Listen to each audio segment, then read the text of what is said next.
Jose Vicente Tacdoro, sa mga opisyal, Tacdoro, Iyokog ko, tukayo man, no? Pareho kami. I'm sorry tong, no?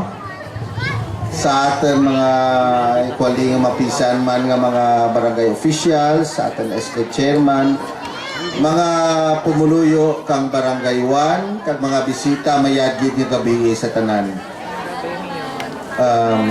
Una sa tanan, nagapangibulahan ako sa official dam kang barangay 1 for putting up this very successful affair.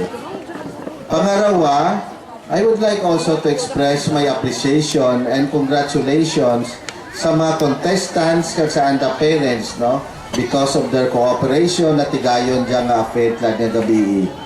So bugirin ko lang akin number kay I know ura ka muna kagto dyan para mamati kay nakin, no.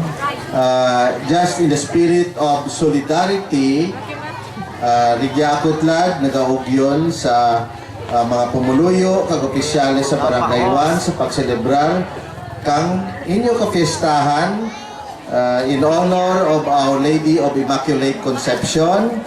And it also happened that the fiesta celebration is near the celebration of Christmas. So I share to you the happiness and also the blessings sa inyong kapistahan kag Christmas nga okasyon the Christmas. I am extending to you my greetings of Christmas and my hope nga kabay pa rin sa barangay 1 kag sa entire nga kabanuhanan kag Ibaras mangin malinang kita kag masinadyahan ang aton pagselebrar kang Pasko kag ang aton nga parabuton nga bagong tuig mangin mainuswagan para sa tanan.